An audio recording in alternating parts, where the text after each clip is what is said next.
we were so mad about the war and what we felt like society had done to us. Really, we wanted to go kill the governor. Do you like going by Daniel? Or do I you have do. a preferred name? I do. Where were you born at? I was born in Missouri. Whenever you were younger, did you have a family, like a support system? Oh You were yeah, obviously with your oh yeah. My grandparents, dad right? was a baker. My mom was just a housewife, kind of stay-at-home mother with. She had 4 boys. And what was discipline like? You 4 boys, right? There has to be a stern hand somewhere. That was my mother. I remember she would make us go pick our own switch from the willow tree.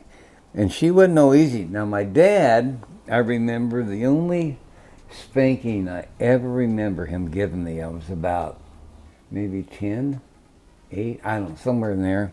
My mom was so mad at me, and I don't even remember why, but I remember her telling my dad, "You take his ass in the bedroom and beat his ass good."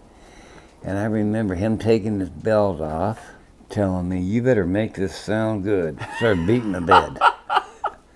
He was not the guy for that. Everybody feels that some part of what their like parents do Yeah. is like unreasonable, right? And obviously we're pretty selfish whenever we're children or whatever. Did you ever see anything that you found as that you were like, man, I hate it when she did this, but then as you have come to raise kids on your own, you've come to understand a different perspective? I don't know.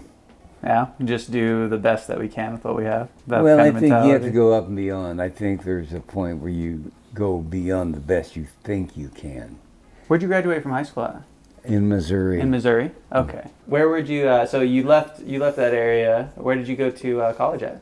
Well, I went to college after the war. My dad when I grew up, military will make a man of you. It's really good for you. Well, okay. So I get my draft, I go to the Army, and then when I get my orders to go to Vietnam, my dad begs me to go to Canada. He didn't want you doing this. I guess he didn't want me to fucking die. Who knows, Yeah. And so I was mind blown. I didn't go to Canada. I don't know. So I went to Nam, and anyway, it was, and then my time in the war was, that's a story within itself. I served under a commanding general, Ben Davison, who at the time was the only black military general in the service, and he was a dandy. He was a dandy. What do you mean by that? To me, he would be the best example of a perfect soldier, and especially a commander. He wasn't back in the rear during battles. He was like in the battle with his men. Oh, He okay. got shot down like 4 times, and stuff, and was always there to greet us coming out of the field. He just had a real heart for his men. Can you say anything that is like nice about the Vietnamese people? I can think of lots. I had really good Vietnamese friends. There were great people there. Not everybody who's Vietnamese was fighting you. Mom, pop, kids. No, I had really good friends there. And some people would get killed. And that was very demoralizing. No, I don't put everybody in the same boat. Never have, never will. Yeah. Right? Yeah, I actually had, they would actually do a lot for a lot of American soldiers. Sometimes safety issues, sometimes feed you. It was you got more moral support from them than you did your own military at times. If you got to know some people in the jurisdiction you were, they would look out for your ass. And then you come home from the war, and people don't want anything to do with you. If you were to have an opinion on that, why do you think that was? I can't answer that. I know that it was predominant on the news. And, they were really showing battles, and it was ugly.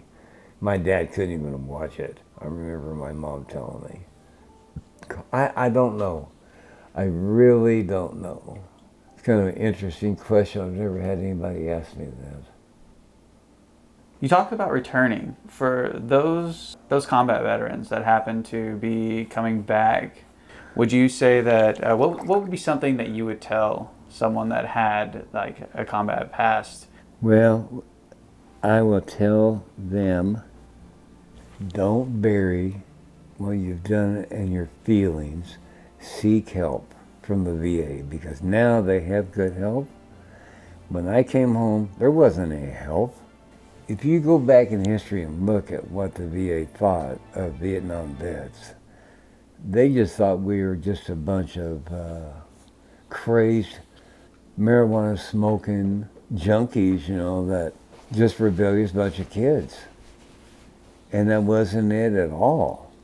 And I would really encourage anybody and everybody to really reach out and get help. And if you don't get help, we find ourselves isolating, and the world moves on and we're stuck. And it took me, I got home in 1970, and I started getting serious counseling in 2004. And I'm still in counseling. Depending on what a person does in the military, it doesn't ever go away. It just kind of is in the background haunting you. But you have to, with help, learn to deal with that and forgive yourself. What happened first? Did the war end or did you come home? Oh, I came home. You came home? Yeah, I came home in 70. The war ended in 75, supposedly.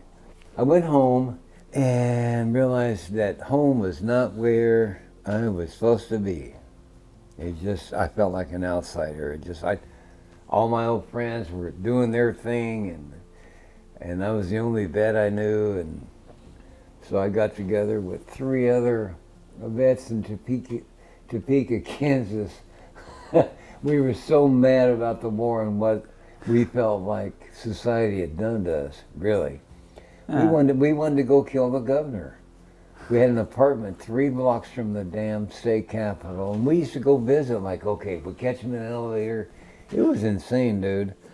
It was like we were beating on an empty trash can to try to get somebody to not pay attention to us or pat us on the back, but it's like, hey, I think we're in trouble. We need a job. No, it's like we're being shunned. And many, many vets were so screwed up, dude, after the war. No wonder they couldn't get a damn job. I was serious mental issues. Yeah. One day I'm in the battlefield, the next day I'm on the streets of San Francisco not having a clue what the hell I'm doing. I mean, it was total terror. Car would backfire a truck, you'd be jumping in a stupid bush looking like it. Everybody'd be like, what the hell's wrong with you? I came home from Nam in February of 1970, and I probably hitched coast to coast until I moved to Washington State, and that would have been about 1981. While you were thumbing it through the states, can you tell of like a memory that's like, man, this was it's a happy place in your mind? People would, for example, there'd be many, many people during that time that would try to be friendly, but then they would end up stealing everything I owned or talking me out of money, which I really, or just all kinds of, really got taken advantage of. Is it difficult trying to think of something during that time frame that sparked? It's positive. Well, there's so much in my life I'm thinking back. That's been a while. It was like 1978 before I really found something I clicked with. There was a ministry, a Christian ministry in Arkansas that I got involved with, and I really loved those people, and it was really cool, and it was really rewarding experience because it was like everything that we were given is like everything I was searching for. Anyway, I found myself healing by giving what I was needing.